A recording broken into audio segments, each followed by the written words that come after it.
to the Relentless CEO Podcast with Adam Kifer. Follow your path to success alongside icons and industry leaders in martial arts, fitness, and more. Let's go. This is the Relentless CEO Podcast. Welcome back, everyone, to another amazing episode of the Relentless CEO Podcast. We have an amazing guest for you this week. Her name is Jhana Li. Jhana was recommended to me by Cameron Harold. I've seen her in action, scaling agencies, scaling businesses. She's an operation and team culture master. And I am so excited for you guys to actually hear from her and hear the information that she has to share with the martial arts industry about how we can become more systemized, create better cultures in our business that's going to help lead us to more profitability. And remember, as always, don't forget to like, subscribe, and follow for more. Jhana, so excited to have you on the Relentless CEO Podcast. I know we've been trying to schedule this for a while with all my craziness going on, but I want to thank you for taking the time to be on here. Absolutely. Here we are. I'm excited for it. Yeah. And Cameron recommended me to, of course, reach out to you and have you on the podcast. He's like, Jhana is the best operations person. You need to talk to her. And I was like, and I think you and I met a long time ago on a call. Like when I was first starting the agency, I think it was, but yeah. I remember your operations calls were always the best. So I was like, this worked out perfect. I was coming back together. We have a lot of people that listen to this that are small business owners in the fitness and martial arts space, really great technicians at their skill set. So sometimes struggling on getting the business operations down, and a lot of them are scaling and starting to build their team. And one of the biggest misses I always see is with the hiring and onboarding process of employees. I think it's an afterthought a lot. What are some ways that you would suggest them to approach onboarding correctly so that they can get them involved in the culture and really give them the right expectations right out of the gate? Fantastic question. And I will start by, before people click away from this being like, oh, I don't need this. Here's why it's important, right? Let's start with that. Because I think hiring and onboarding is often treated as like a nice to have, when the reality is hiring or onboarding the wrong person is one of the most expensive mistakes that you can make as a startup entrepreneur. The cost of a mishire on average is 1 to 3 times that person's annual salary. So that's getting the wrong person in the role. Onboarding that person, people who go through a strong onboarding process stay on average 3 times longer in the role. And they have a 72% higher productivity while they're in the role. So I don't think most CEOs I know are super focused on like the client experience, getting the right clients in, getting the right clients onboarded, a strong onboarding process. The reality is that like your team is just the same, except they're way more important, because one strong hire is going to turn around and touch every single client that you work with for the next 3 years. And so it deserves time, it deserves energy and attention, because doing it right is going to massively unlock productivity and growth to the business. Love that. Cool. And then tactic wise, let's say where would they start if they have nothing built out yet for onboarding? Where would you recommend? Yeah, totally. So I love that you mentioned like getting people onboarded into the culture, right? I imagine a lot of people in your audience have created their businesses because they're really passionate about the company that they've started. They care about the clients. They care about the work that they do. My biggest invite is to make sure that you are sharing that as explicitly as possible with your new team member, literally on the day that they start. If you look at, there's amazing examples from companies like Zappos or Netflix. They have these things called culture decks. You can reach out to me. You can get our template that we use for Spyglass. But a culture deck is essentially an introduction to the business. It's an introduction to your vision, to your mission, to your products, to your core values. And it's an introduction to the behavioral expectations of what it's going to take for that person to be successful on your team. I see so many founders frustrated by their team not meeting their expectations. And my question is always, well, did you tell them? And that's where it gets a little bit awkward, right? Because I never told them, like, it sounds simple, but like to show up on meetings 3 minutes early, to show up on meetings with your video on, to speak this way to clients, right? If there's ever things that are a part of how you be, how your company wants to show up in the world, it's your responsibility to share that explicitly with those new team members and do it as early in the process as possible so that they can meet your expectations. It's unfair to like harbor all of this resentment for a team that's not meeting expectations that you've never told them about. Now let's go the opposite side, because I know some Yeah. people are listening to this like, crap, I didn't onboard anyone on my team, and now I Yeah. have this team. Do I need to go Yes. back and do it? How do we get them Yeah. like the You, expectations that they should have had since the beginning? we help our clients do culture resets all the time. I actually just Adam got off a call with a client today, and he was saying within a week of doing the culture reset, he has seen a night and day difference with his team. They're not coming to him as much. They're way more trusting of each other. Like, you can create really dramatic change when you tackle it head on. So our culture reset script is like essentially an explicit acknowledgement that the culture is not where you wanted it to be. It's taking ownership as a CEO and founder for that fact. And it's resetting expectations as explicitly as possible that says, this is how we are going to grow and this is how we're going to show up moving forward. Are you with me? Right? And you get to turn it into a bit of a rallying cry, because the reality is that everyone wants it to be a part of the dream team. Everybody, at least in theory, wants to level up. Everybody wants the growth and the opportunity. And so if you can turn something that is probably right now very frustrating, very negative, it's causing you a lot of pain, and you can turn that into a rallying point for your entire team to make this dramatic evolution with you, the reality is it's never too late. You can always layer that in, knowing that not everybody is going to ultimately make the jump, but that's okay, because those were people who probably shouldn't have been on the bus to begin with. Love that. And the culture deck, I think, is such a great idea. That's genius. I'm going to steal that and look into it and build it for I'll us. send you ours. Yeah, that'd be awesome. Thank you. Yeah, totally. So I think that's such a cool thing to do. And then continuing on the culture and making sure that you don't have to continuously do culture resets. What are some things that you recommend to ensure that, hey, this is something that's honored for a long period of time and not having to be retooled constantly? Totally. I always say culture is not what you say, culture is what you do, right? So the culture deck is important because you're telling them these are the core values. But what really matters is how they then see you and the rest of the team show up and either embody those core values or not. So to give you a tactical example, if you say that your core values is radical honesty, but then they see you lie to a client, they're going to lie to a client, and you might get frustrated about that and be like, but it's radical honesty. The reality is that they're going to look to your actions way more than they look to your words. And so making sure that first off, your core values as a CEO are truly core, right? These are the things that you will show up and represent and embody even on your worst day, because that's where you're setting and leading by example for your team to follow and do the same. Making sure that you believe so deeply in these core values that you hire by these core values, that you fire according to these core values, and that you bring them up on a regular basis. So you asked about how do we make sure that core value kind of continues.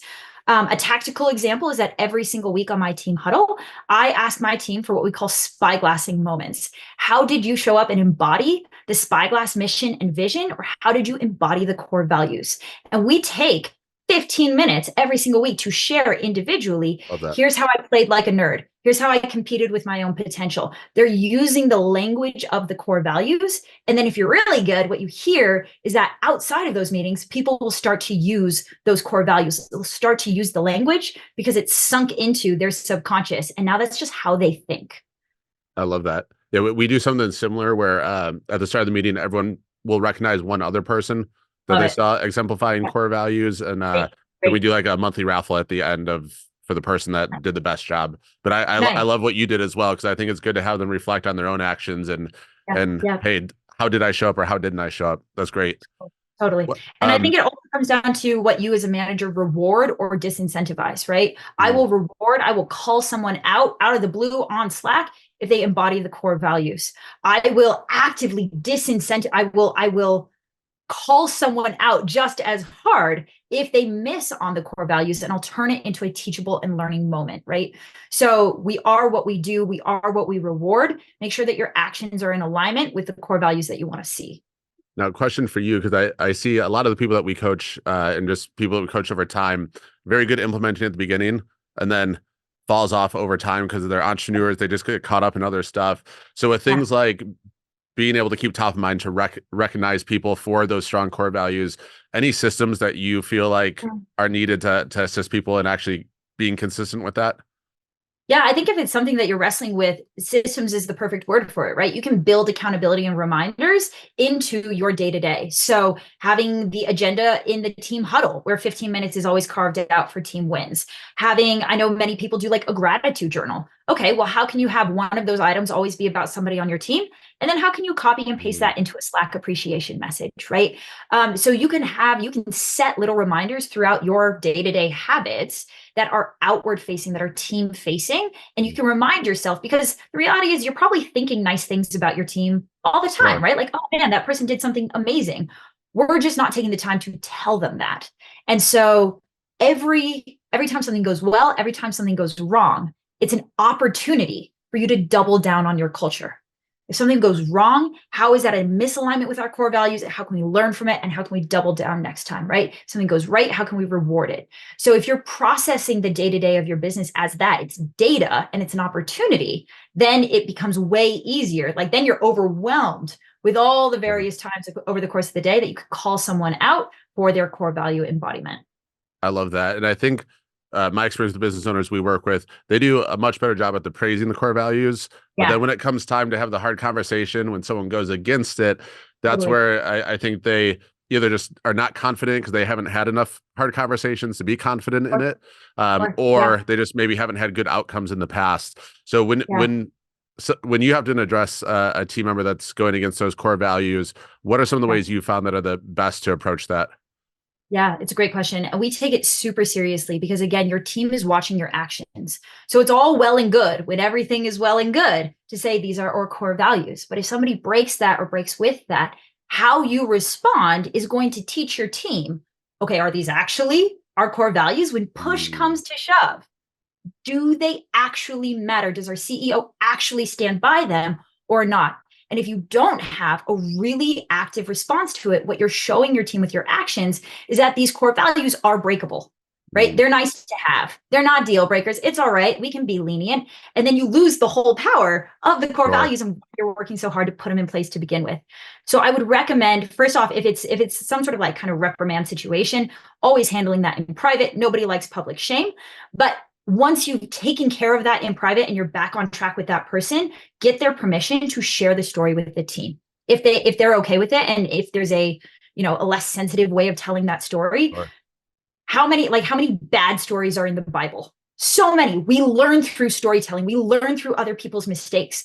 So if you can share that narrative as a teachable moment for the rest of the team, here's how this person made a mistake, learned from it, is going to do differently next time. And that's what we're all about. Then you actually double whammy it, where that person gets the culture reset, but so does the rest of the team because they see that you're taking it really seriously. Love that. Now, in your opinion, what are some common mistakes you see when it comes to the culture side of things with different business owners you've worked with? Yeah, great question. I would say the first is that they set core values arbitrarily. They set core values that some other company has. They set core values that sound nice, right? As opposed to, no, genuinely, who are you as a human being and what are your core values? Because you are the mascot. You are the cultural mascot for your business. How you show up and how you be is the culture. So making sure that you have core values that are in genuine alignment with yourself. And then I think it's what you just talked about, Adam, which is being willing to deal with the flip side of that, which is if somebody's not embodying the core values, if they're not a culture fit, you have to be willing to let them go. I don't care if this is the highest performer across the entire team. They're bringing in the most amount of money. All the statistics show the arrogant jerk is actually going to pull down the overall performance of the team more than they're going to generate growth. And it is the most powerful statement you can give to the rest of the team to kick out the highest performer that nobody likes because they're not a culture fit. That is really where you're demonstrating to your team, this stuff matters. We live, we die by this. And you will get so much more response, so much more growth, so much more buy-in from everyone else as a result. Yeah, sometimes you got to bench the star player if their attitude isn't there. So I 100% agree with that. And then on the flip side of that, I've made this mistake. I'm sure a lot of people listening have made this mistake. You keep someone too long that you should have fired sooner. And then I often find that when you do that, there often needs to be a cultural reset afterwards because the toxicity just sort of lingered from that person. Yes. And again, if when we're bringing this back to just cost to the business or growth to the business, how much opportunity cost is represented by keeping that high performer in, slowly toxifying the well. And now you have to spend 3 months detoxifying it. All of that is wasted time and energy. All of that is cost and investment that could have been avoided by just having the difficult conversation. And the reality is that, and I had to learn this one because, nobody wants to fire people, but I definitely didn't want to fire people. And I had to reframe it for myself in a way that said, look, if this person's not the right fit for this business, then it's actually an act of disservice to them to keep them here. They won't be successful here. They won't find their people here. And there's another company somewhere out there that is the right fit for them. And so I'm actually being selfish if I postpone this conversation. I'm allowing my own emotional discomfort get in the way of what's actually best for them, let alone what is best for this business. And when I was really able to believe that and do it enough times to see how thankful people ultimately are from parting ways when it's not the right fit, then it became a way easier conversation for me, to the point that now I don't hesitate, because I know it's going to cost the business money and it's going to cost them time. Yeah, I 100% agree with that. And I think on the team side too, one of the things that sort of happens a lot in our industry is what you're talking about earlier with that getting rid of the rock star with the bad attitude. Because some of these school owners or fitness centers will have this polarizing, charismatic main instructor that when they're on the floor, they are on, everyone loves them. But as soon as they're off the floor, they can't get them to do any other task or any other responsibilities, because they just sort of having that spotlight. So it's interesting to sort of see how that's been working. When it comes time to talking to employees that aren't hitting metrics or being a culture fit, are you recommending that they document those conversations? Yeah, and absolutely. Usually write-ups, or what's the best way to go about that in your opinion? Yeah, I mean, you talk to any established business owner, I'm sure you would agree, ex-employees are the single greatest source of liability for a business. Yes. And so the way you protect yourself against that is by documenting the process at every single step of the process. Our hope is when we're starting the process, we don't actually end up firing them, right? We're having a performance adjustment conversation. I call it a PEP, a personal elevation plan. And my goal is to help you identify the gap, take ownership for the gap, and then co-create a game plan to help you close the gap, right? I'm always stepping into that conversation with the hope that we're going to figure this out. This is a little blip, and then we're going to be hunky-dory 3 months from now. And just in case that doesn't happen, I'm going to record this call. We're going to have a write-up. We're going to agree to that write-up. I will share it with them, co-create it with them. We have the call recorded. If there's an accountability plan in place, we're recording those calls so that if it ever does come to the point where you have to let this person go, you are protected and you're well documented through that process. And even in person, you recommend just record it on their phone or something? Yeah, I think that would totally work. Yeah, absolutely. Again, it's really just a liability. It's a risk management, and it's a little bit awkward, but it's also by far the best thing to do to protect the business. Yeah, I agree. Especially, I was sharing with you a little bit of what's been going on with us. I was like, if I had done the recording part, it would be a totally different issue at this point.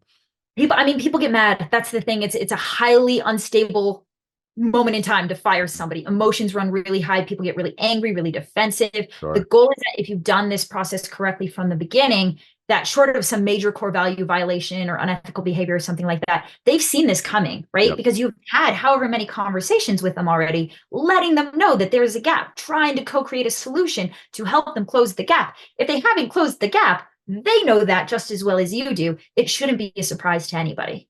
Love that. Next thing I want to talk to you about, because I know you're very operations minded. A lot of the school owners and fitness studio owners have a manager that they work directly with. That's sort of their operations person, where the entrepreneur or CEO is more the vision strategy person. Yep. What is your best advice for operations and the visionary being able to see eye to eye, get along, and be on the same page? Such a good question, because this is literally all we do all day, every day, right? Our clients are the CEOs, but we're coaching their operators. Mm-hmm. And half of that job is what we call power couple coaching. You guys are a power couple when you're working well together. It's amazing, but you're also two very strong personalities and you're two very different skill sets. Alex Hormozy once told me like the visionary and the operator are the gas pedal and the brake pedal of a car. You need both to drive the car safely. If this car is careening down the highway and it's all gas all the time, the car is going to shake apart. Sure. And that's what you see in businesses that are just visionary energy. They're not slowing down for anything. They're not processing out anything. There's no foundation, and the business collapses. The operator naturally is the brake pedal. They want to slow things down so we can fix things. We can make them better. We can optimize them. We can integrate them, right? I would love to just, like I had an operator ask me this week, like, is it appropriate if I just try and pause the company so that I can do some of this work? I was like, no, that's not appropriate. But you can slow it down a little bit, Sure. just enough for you to keep pace with it and make sure the wheels don't come off. So there's an intrinsic tension between the gas pedal and the brake pedal. And I think a lot of visionary operator pairs are made uncomfortable by that tension because they think it means something's wrong. Quite the opposite. You need both to drive the car safely. The key is, do you have respect for the other person's energy? Do you recognize that they're bringing that energy to the table ultimately to serve the business at its highest? And can you respect the expertise and the needs that they have so that ultimately in the compromise of that tension, the wheels stay on the car while it moves as quickly as possible?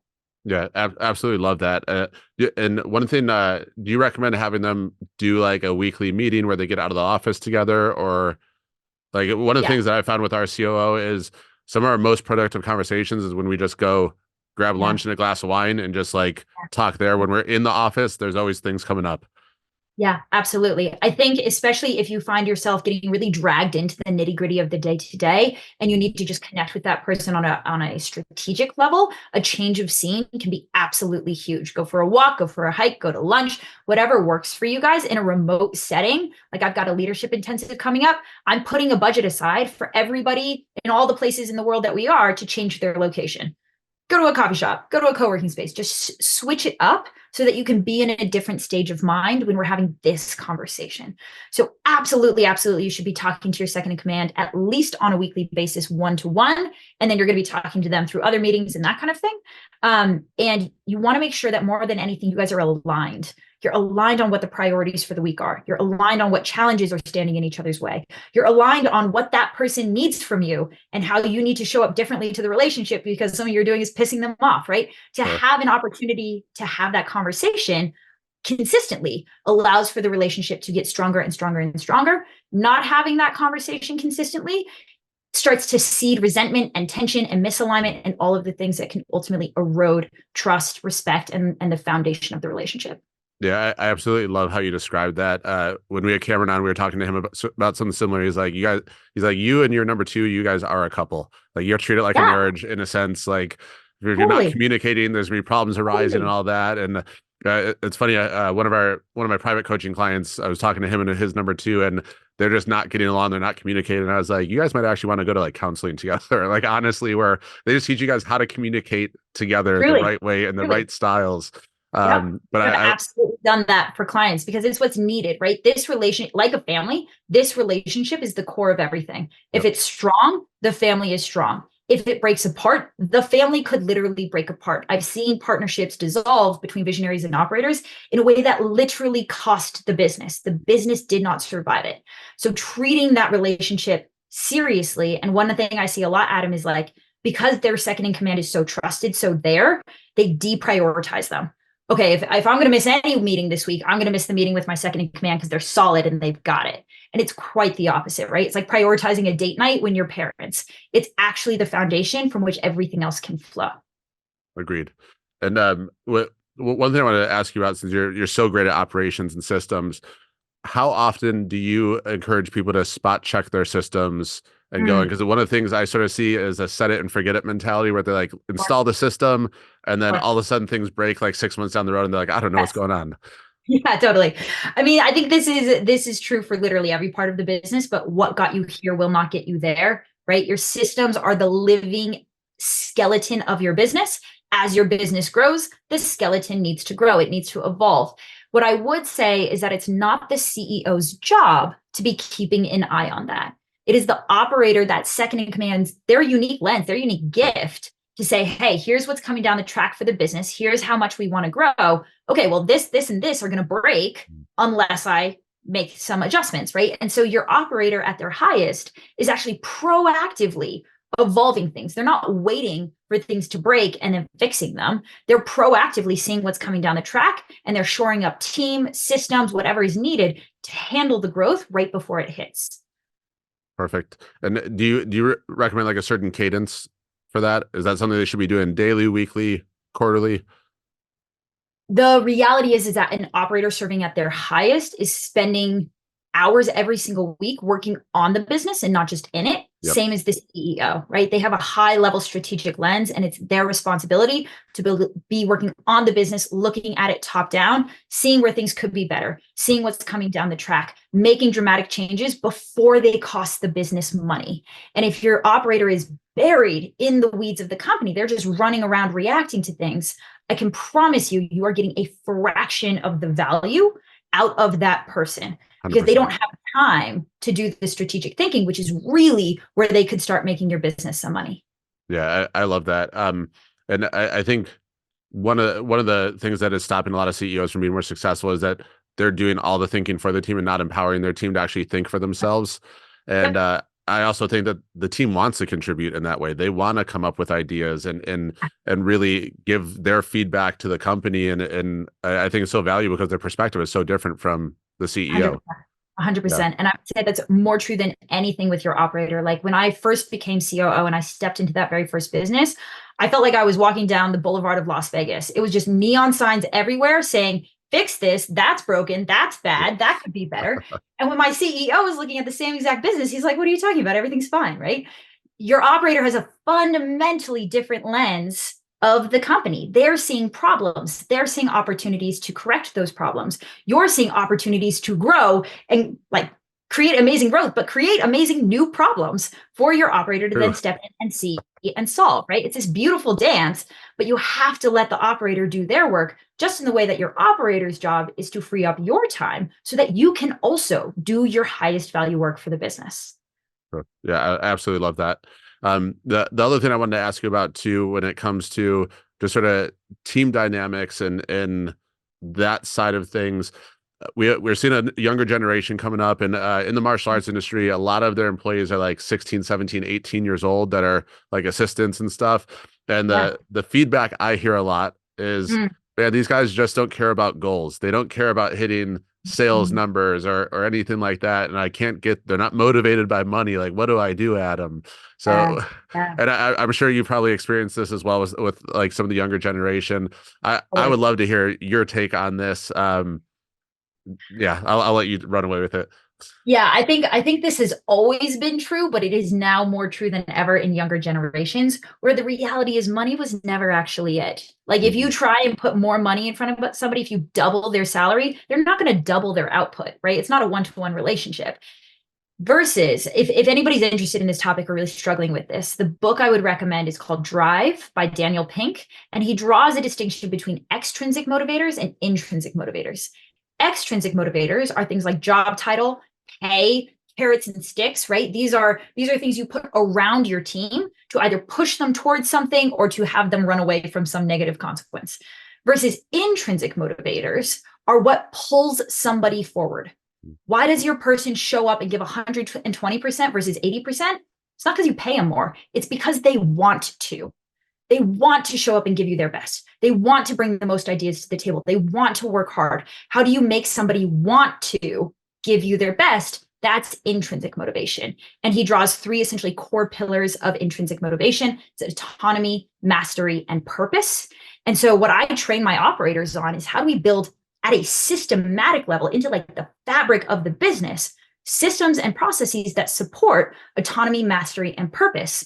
Because here's the thing, you're going to be paying the same amount of labor anyway. You're paying for the same amount of people.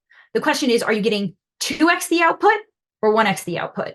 It's going to cost you the same amount, and it's totally free to get 2x the output. I would take that deal any day. You just have to know how to build that into your leadership and into your team. Love that. And while you're talking about pay, hiring, how do you usually dictate what to start someone at salary wise?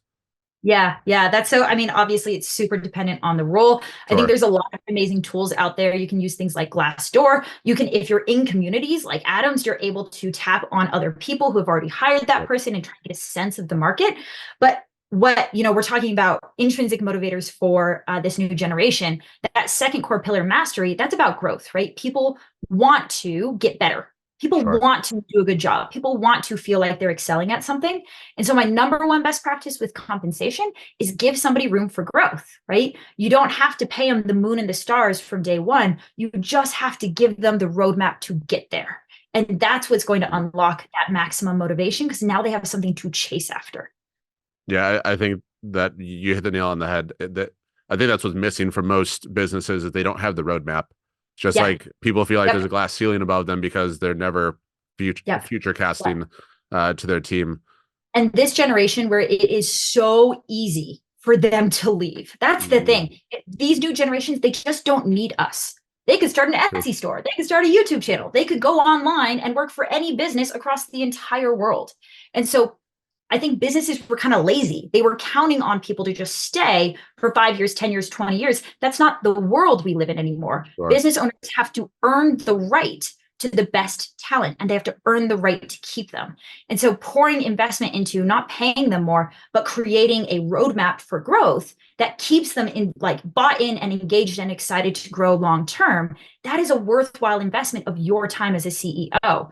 Because the alternative to that is that person's going to quit, and then the next person after that, and then the next person after that. And it's going to cost you 1 to 3x their annual salary every time they leave. Yeah, that's no good. No good. We avoid that. Now, on the operations system sides again, I'm just curious, what is the way that you usually recommend to organize all of the systems and operations so they're easily accessible and easy to find for your team? Yeah, so you got like 6 months to talk about this, or what's the deal?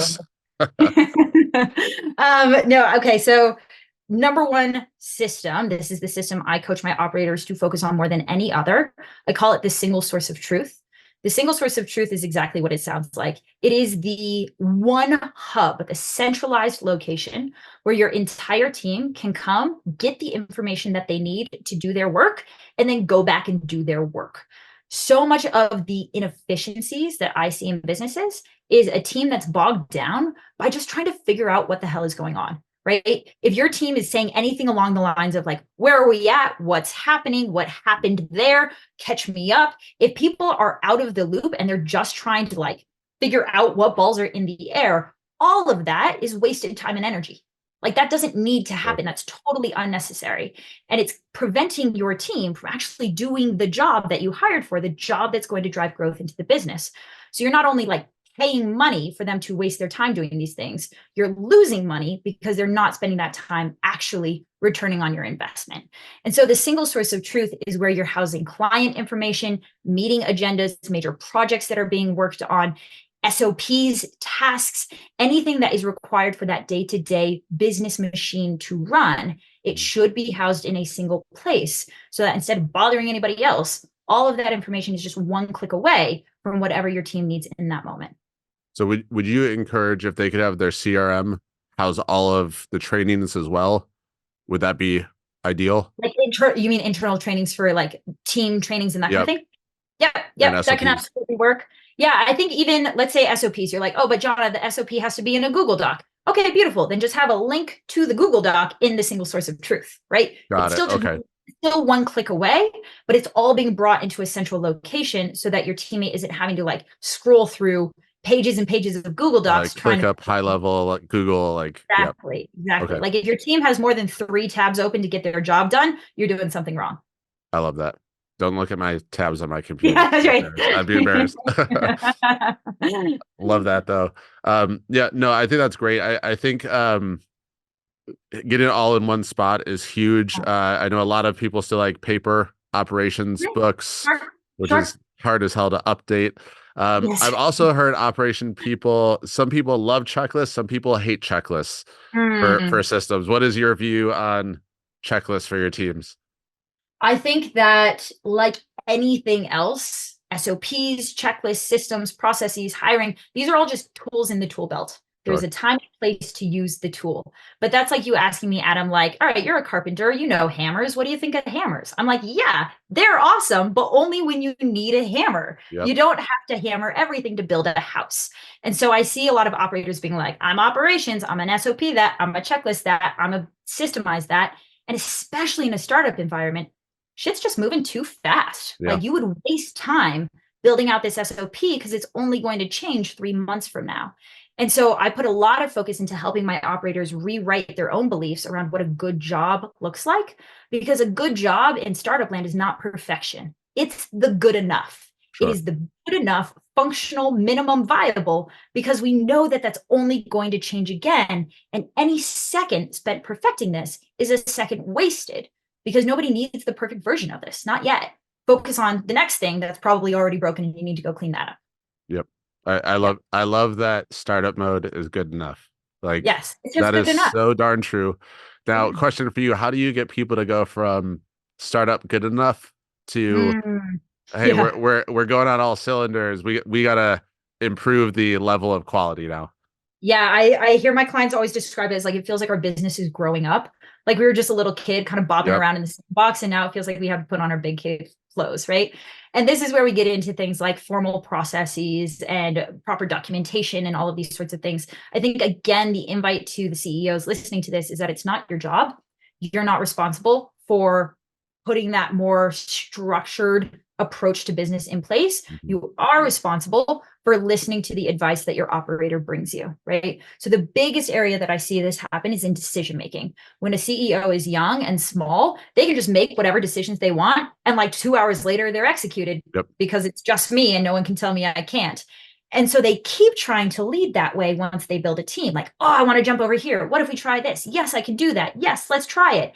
And what they don't realize is that they're starting to introduce whiplash into their company, where their team is now just like running after them, trying to execute all these crazy ideas. And the result is like a boat that's trying to be rowed really hard in 10 directions. That boat's not going anywhere, right? And so CEOs are like, but I'm trying so many things. Why isn't it working? Everyone's working so hard. Why aren't we growing? And the reality is that you've split your energy across too many different things and you've lost momentum and clarity. So an operator in that case could come in and put meetings in place so that your ideas get stress tested and only the best ones filter into the business.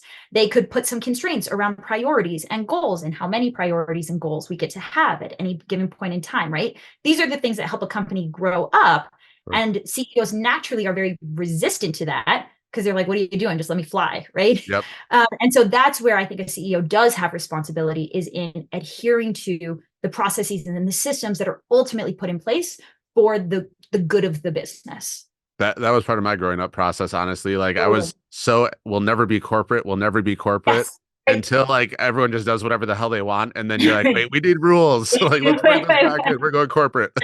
Exactly. And it's not a bad thing. I think you can keep all of the amazing essence of what makes a startup, and you can scale with that. You can scale innovation and creativity and horizontal leadership and all of these things, but you can't scale chaos, right? And there's a line to draw there, and your operator should be responsible for wrangling the chaos so that ultimately you're not wasting your time getting pulled into the mess that you've created when your time should be spent generating the next amazing idea or forming the next huge partnership. Love that. Now I want to talk to you about employee overwhelm, because I also see this too. And I think for a lot of companies, it's maybe going into the startup phase where they're just like, we're going on all cylinders. There's no time to like pause or slow down, like just get it done. And then everyone ends up staying later and later and later. And it gets crazy. What, and I know that the opposite struggle for the CEO or the business owner is, well, hiring more people costs more money also. So how do we get the best of both worlds, which isn't always possible, but yeah. Totally. Yeah. I think this is where operations can start saving you a lot of money. Because when teams tell me they're overwhelmed, my immediate reaction thought, until proven otherwise, is you're disorganized. Like, yeah, you're overwhelmed. You're feeling overwhelmed, but it's not because you have too much work to do. It's because you're not set up for success in your role. And you could have no problem getting the amount of work done that you need to if you were set up for success and you had a stable and organized foundation from which to work. So to give you a tactical example of this, Adam, my very first COO role was for a digital marketing agency. And the average account manager at your average marketing agency can handle between like 30 to 40 client accounts. Sure. My account managers were handling between 80 to 100. Holy crap. So we literally 3x'd the productivity of the team, not by hiring more people, but by putting the right automations and systems around them so that they didn't have to do anything else other than their job. They didn't have to track down information. They didn't have to attend unnecessary meetings. They didn't have to waste their time and their energy throughout the day handling chaos because there wasn't any chaos. Sure. So what's there left to do? Pick up the phone, call a damn client and upsell them, right? And so if your team right now is coming to you and saying, hey, we're really overwhelmed, you feel like you're stuck in this hamster wheel because if you bring more people on, that only magnifies and compounds the chaos. It only like makes the problem worse and it only puts more on your plate. The solution there isn't to hire more bodies, it's to make each of those bodies as successful and productive as possible so that they can handle more work, but do it with less overwhelm. They're just more efficient. Love that. And curious too, what are some companies that you tend to look at as like, man, they have the right culture, or this company has the right operations and systems? Because I learned really good from watching other people do what they do. So that of course will even help me to implement some things in my business. Yeah, absolutely. I would, in terms of like world-class cultures where we also have a lot of visibility into them, Zappos is an incredible example. And their former CEO, Tony Hsieh, wrote a book called Delivering Happiness. And they have like a culture book, like you could really study Zappos. That's an amazing example. I think Virgin, I just had the opportunity to meet Richard Branson last week on his island. So like I'm team Virgin right now. But in terms of brand embodiment, core values, culture, like you really want a group of people that embodies an ethos, study Virgin. I think Alex and Layla Hermosi are probably the top that I know when it comes to just pure high performance team management. Like they are savages. And there's a lot to be learned from how they run and manage their culture and their team as a result. Yeah, I love that. Zappos was like pretty much how I learned about culture. Back in the day, they actually had a business training program where one of their trainers would teach you how they onboard people, their culture, and all that stuff. Very cool. And that was like one of the first courses I ever did, which I thought was amazing. And then I always like to ask guests books that you recommend. I know you already recommend Drive. I've dropped a few. If you want to drop one, maybe for culture and one for operations. Yep. My number one book for culture is called The Culture Code by Daniel Coyle. He analyzes the world's highest performing cultures from like jewelry art thieves and like crazy groups of people that you'd never expect. It's amazing. And then in terms of leadership, high performance leadership, like we were just talking about, Multipliers by Liz Wiseman is absolutely changed my thinking around my own leadership and really helped me level up as a leader. Operations, I genuinely wish I had something to tell you. I think you will find any operator is having to piecemeal together their education because there's not a Bible for operations. Maybe I will write one day, but for now I have a coaching program and you can always come talk to me about that. I love that. So if people want to find out about your coaching program or just follow you and get more information, where's the best way to go for that? Yeah, best place to get in touch with me, guys, is on my social. That's also where I am dropping weekly free value operations coaching and education for startups. So I'm on Instagram and Facebook as the Jhana Li. And then you can DM me, and that's the best place to get in touch. Yeah, and for all you guys listening, like Jhana had some of the most valuable calls that I was ever on when I was part of the agency mastermind that used to work in. And it's funny because I don't want to mention like some of the other calls I was not getting value from, but every time I jumped on your call, I like would leave with like pages of notes, and I'm like, I suck at operations. I'm like, I need to get this better. So her knowledge is amazing. So if you guys have a chance to follow her and be coached by her, I don't think you could find a better person to coach you on operations. So please take advantage of that for all you guys listening. Jhana, any upcoming events you're speaking at or anything? I am dialing in Q2 right now, so there's nothing final and on the schedule just yet. If you go to my YouTube channel though, I think it's the Jhana Li as well. You can see the replays from speaking events that I did here in Q1. I joined agency founders in Atlanta. I ran a workshop on org chart restructuring for another mastermind. So all of my best stuff you can find on YouTube. That's awesome. Well, I know you're a highly busy person. You're kicking ass on a daily basis. So I'm so appreciative of you taking the time to jump on the podcast, and hoping you get a lot more people following you as a result. But thank you again. Absolutely. Thanks for having me. This was so fun. Of course. We're unstoppable. To the top, we about to go. That CEO, I need to know the impact we about to grow. Competition, comical. Straight A1, we on the road. Money focus for the goal. Tell them what they need to know. We unstoppable.